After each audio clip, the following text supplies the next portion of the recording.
কালে যখন উঠবে তো বলতে বলতে উঠবে, আনা ইয়াউমুন জাদীদ ফাক্তানিম, আমি তোর জন্য নতুন দিন, সুবর্ণ সুযোগ মনে কর।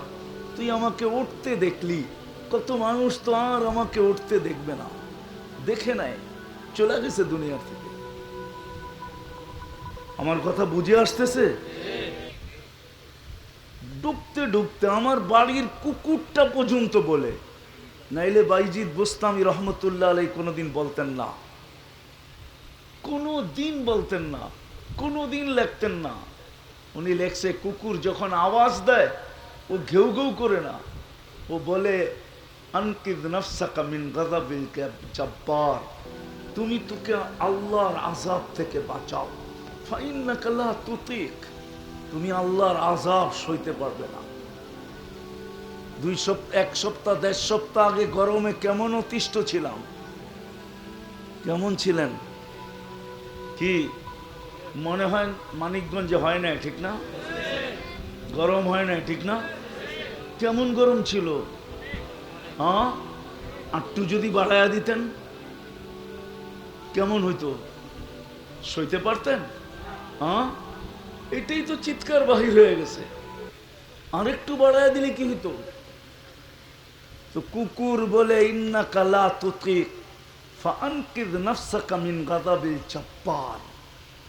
বিদায় আমি আবার আসল জায়গায় আসতেছি, আল্লাহর কাছ থেকে আসছি, আল্লাহর কাছে চলে যাব। চলেন আজকে কবরবাসীর স্মরণে আমরাও একটু স্মরণ করি যে আমি প্রস্তুত কতটুকু, আমার প্রস্তুতি কতটুকু। কালকে এই চেহারাটা কি করে দেখাবো, নারী কি করে দেখাবে, পুরুষ কি করে দেখাবে, যুবক কি করে দেখাবে, আমরা এই চেহারাটা কি করে কালকে আল্লাহকে দেখাবো? শুধু চেহারা দেখাইলে তো চলবে না, ওইখানে শুধু চেহারা দেখাইলে চলবে না, ওইখানে চলবে প্রস্তুতি, চলবে। যে প্রস্তুতি নিয়ে যাবে, গিউরের মানুষ ভালো মতে বোঝেন, যে প্রস্তুতি নিয়ে যাবে, আল্লাহ প্রস্তুতি দেখবে, আর কিচ্ছু দেখবে না, প্রস্তুতি দেখবে, দুনিয়ার কিচ্ছু দেখবে না। যদি আমার কথাটাই সত্য না হইতো তাহলে হাজারো কবর এই পর্যন্ত আমাকে কাঁদাইতো না। আপনারা দুনিয়ায় কয়টা কবর দেখছেন? আমি অহংকার করে বলতেছি না,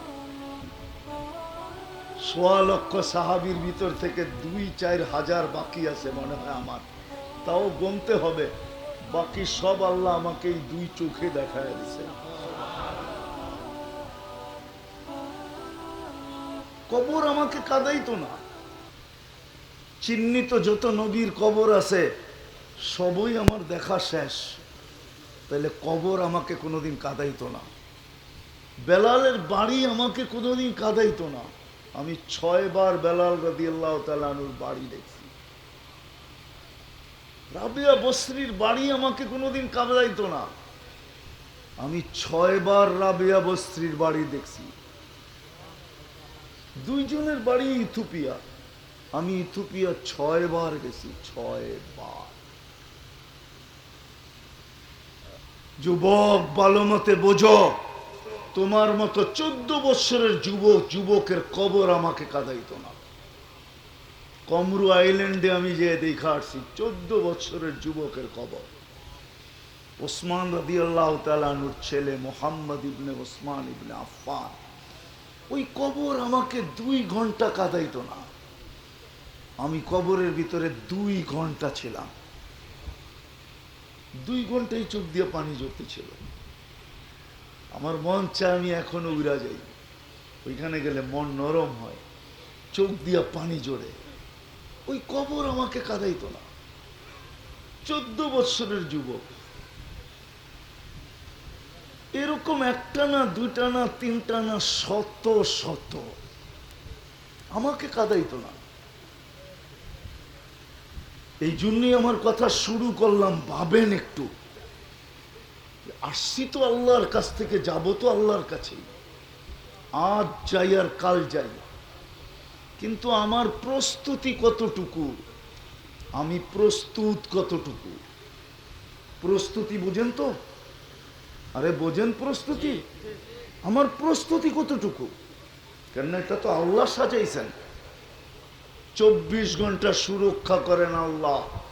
এই জন্যই তো আল্লাহ এক জায়গায় বলেন, মানুষ যখন আল্লাহর থেকে দূরে সরা যায়, যুবক যখন যৌবন পায়া ভুলা যায়, নারী যখন নারীত্ব পায়া ভুলা যায়, স্বামী যখন স্ত্রী পায়া ভুলা যায়, স্ত্রী যখন স্বামী পায়া ভুলা যায়, মা বাবা যখন সন্তান পায়া আল্লাহকে ভুলা যায়, প্রত্যেক ব্যক্তি যখন আল্লাহকে ভুলে, তো আল্লাহ কাছের থেকে এসা বলে, মা কুন্তা বিশাই, তুই তো কিছুই ছিলি না, কুন্তা মা আম্মাহিনা, তুই নিকৃষ্ট একটা পানির ফোঁটা ছিলি, ফামান জাআলাকা দামা, তোকে রক্তে রূপান্তরিত কে করলো, ওমান জাআলাকা মুদগা, তোকে রক্তপিণ্ডতে রূপান্তরিত কে করলো, ওমান জাআলাকা ইযামা, তোর কঙ্কালটা কে তৈরি করলো, ওমান কাসা আলাইহি লাহমা, এত সুন্দরভাবে গোশত আর চামড়ার আবরণ কে চড়াইলো, আমা কুনতা সগীরা, তুই কি ছোট ছিলি না, মার পেটের থেকে কি ছোট আসিস নাই, আমা কুনতা দাঈফা, তুই কি দুর্বল ছিলি না, আমা কুনতা জাহিলা,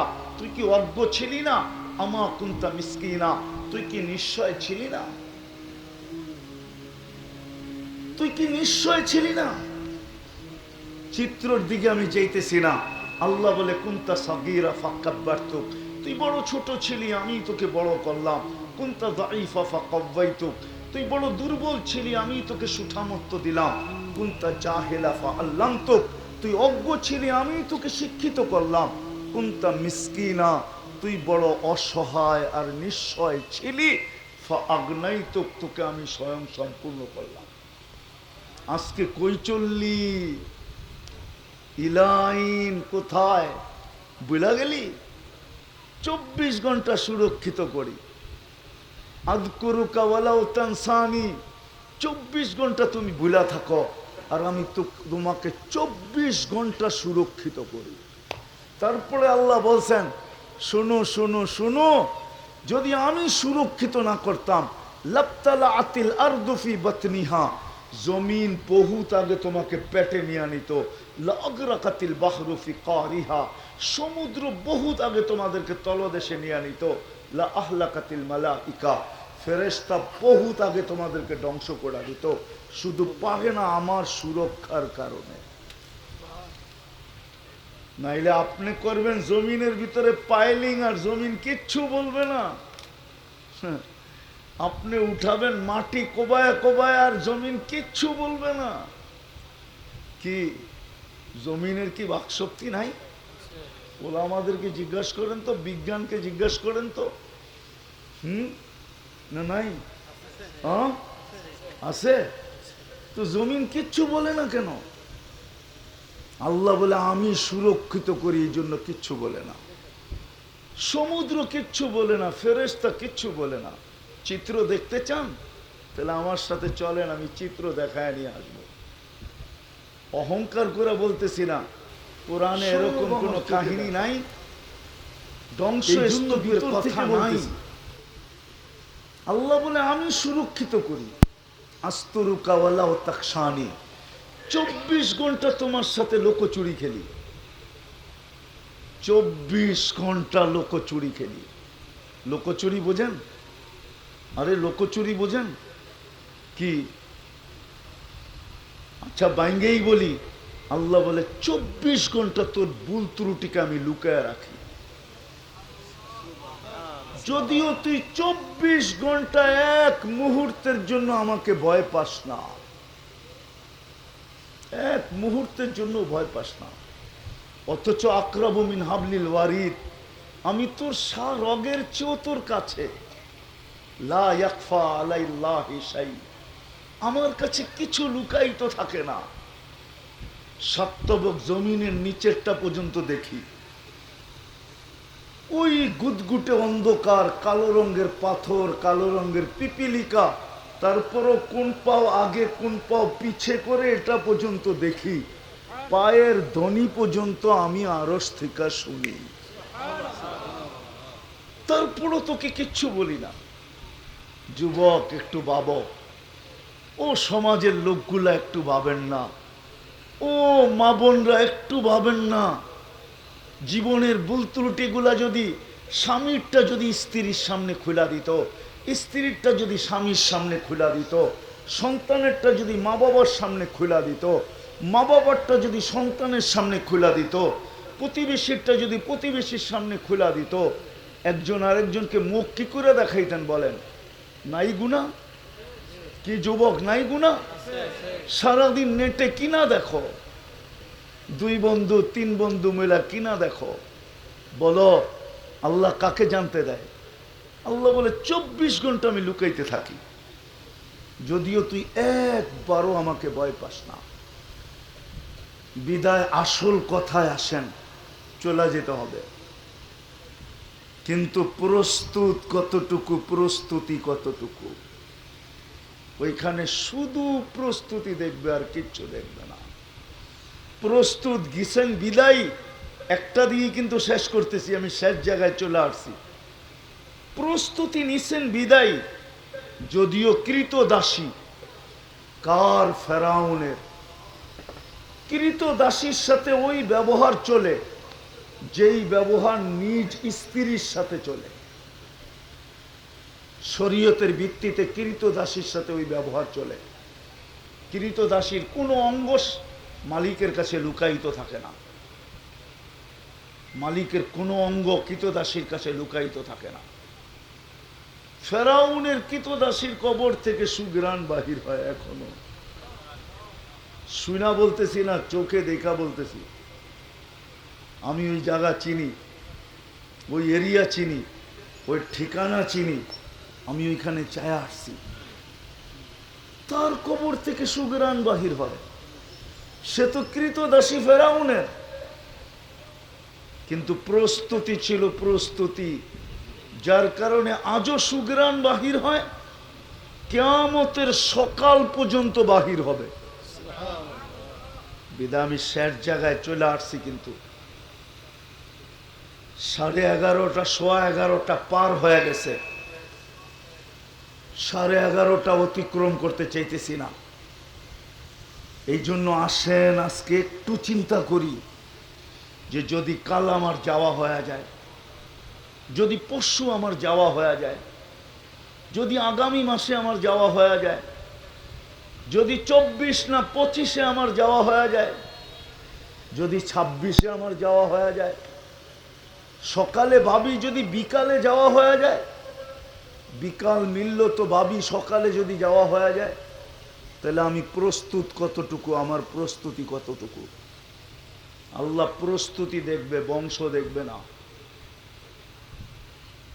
মানিকগঞ্জের মানুষ কিচ্ছু দেখবে না, প্রস্তুতি দেখবে। কার ঘরে জন্ম এটাও দেখবে না। যদি দেখতেন তাহলে নূহ আলাইহিস ইসলামের ছেলের দোজখে যাওয়ার কোনো সুযোগ ছিল না। নবীর ঘরে জন্ম, আবার সে যাবে দোজখে? কোরআনে আছে, কোরআনে, আমি কোরআন দিতেছি, কোরআন এই কথা কোনোদিন বলতো না। তাহলে নূহ আলাইহিস ইসলামের স্ত্রী কোনোদিন দোজখে যেত না, কোরআন বলতো না দারাবাল্লাহু মাসালা ইমরাতা নূহ ওয়া ইমরাতা লূত। দুই নবীর কাহিনী আছে, স্ত্রীর কাহিনী। নবীর পোশাক, তারপরও যাবে দোজখে। কোরআন তো বলে হুন্না লিবাসুল লাকুম ওয়া আনতুম লিবাসুল লাহুন্না। তাইলে এরা দুইজনে যাওয়ার সুযোগ ছিল না। ফেরাউনের স্ত্রীর আসিয়ার জান্নাত পাওয়ার কোনো সুযোগ ছিল না, কিন্তু কোরআন তো বলে দারাবাল্লাহু মাসালা ইমরাআতা ফিরআউন। ফেরাউনের স্ত্রী প্রস্তুতি নিয়ে গেছে। স্ত্রী ফেরাউনের, তাতে কি আসে যায়? প্রস্তুতি তো আসিয়ার কাছে ছিল, প্রস্তুতি তো ছিল, সে তো প্রস্তুতি নিয়ে গেছে, দুনিয়ার থেকে জান্নাত দেখতে দেখতে গেছে। কিন্তু মনের ভিতরে যখন আসিয়ার প্রশ্ন জাগছে যে জান্নাত তো আছে, রাজাকে, তো আল্লাহ কানে কানে বলে দিয়েছেন, আসিয়া জান্নাত যখন দিলাম তো রাজাও দিব। বলছে কাকে দিবেন? আমার বিশ্বাস ওলামা একমত হোক আর না হোক, আসিয়া জান্নাত পায়া যতটুকু খুশি না হয়েছে, রাজা পায়া এর চেয়েও কুঠি না। অবর্ণনীয় গুণ, অসংখ্য গুণ বেশি খুশি হয়েছে যখন শুনছেন যে মুহাম্মাদুর রাসূলুল্লাহ আসিয়ার জান্নাতের রাজা। আল্লাহ প্রস্তুতি দেখবে, আর কিচ্ছু দেখবে না, প্রস্তুতি দেখবে, আর কিচ্ছু দেখবে না। যদি দেখতেন তাহলে আবু তালেবকেই দেখতেন, কাউকে দেখেন আর না দেখেন। আবু তালেবকে দেখতেন, যিনি 44 বছর আল্লাহর বন্ধুকে বুকে রাইখা পারছে, বুকে রাইখা 44 বছর। কত? 44 ইয়ার্স, 44 বছর বুকে রেখা পারছেন, বুকে রেখা। 6 বছর 6 মাস বয়সের থেকে নিয়ে 50 বছর 6 মাস 10 দিন যেদিন আল্লাহ রসুলের বয়স, ওই দিন আবু তালেব দুনিয়ার থেকে বিদায় নিয়েছেন। 44 বছর আরো 10 দিন বুকে রেখা পারছেন। 5 বছর বাতিজার জন্য পাতা চাবাইছেন, অবরুদ্ধ জীবন কাটাইছেন। সারা দুনিয়ার ইতিহাসবিদরা আমার এই কথা একমত হবে যে দুনিয়ায় আবু তালেবের সময় দুনিয়ার কোনো শক্তি ছিল না আবু তালেবকে অবরুদ্ধ করে। জিনাকে পারস্য সম্রাট দেখলে চেয়ার ছেড়া দিত। আবু তালেবকে পারস্য সম্রাট যখন দেখত তো চেয়ার ছেড়া দাঁড়ায় যেত। রুম সম্রাট যখন দেখতো আর পরিচয় পেত যেটা আবু তালেব আব্দুল মুত্তালেবের ছেলে, চেয়ার ছেড়া দাঁড়ায় যেত। ওকে অবরুদ্ধ করবে দুনিয়ার কেউ, কিন্তু বাতিজার জন্য 5 বছর অবরুদ্ধ জীবন কাটাইছেন। 5 বছর। আপনাদেরকে বড় ব্যথা নিয়ে আমি শেষ জায়গায় বুঝাইতেছি। প্রস্তুতি নিতে হবে, প্রস্তুতি দেখবে। আসেন আজকে একা একা ভাবি যে আমার প্রস্তুতি কতটুকু, আমি প্রস্তুত কতটুকু। যাত্রার পরিসমাপ্তি যেই কোনো মুহূর্তে ঘটতে পারে। কারোরটা সকালে ঘটতে পারে, কারোরটা দুপুরে ঘটতে পারে, কারোরটা বিকালে ঘটতে পারে, কারোরটা সন্ধ্যায় ঘটতে পারে, কারোরটা রাত্রে ঘটতে পারে, অথবা 2টা শব্দ বলতে পারেন, কারোরটা দিনে ঘটতে পারে, কারোরটা রাত্রে ঘটতে পারে।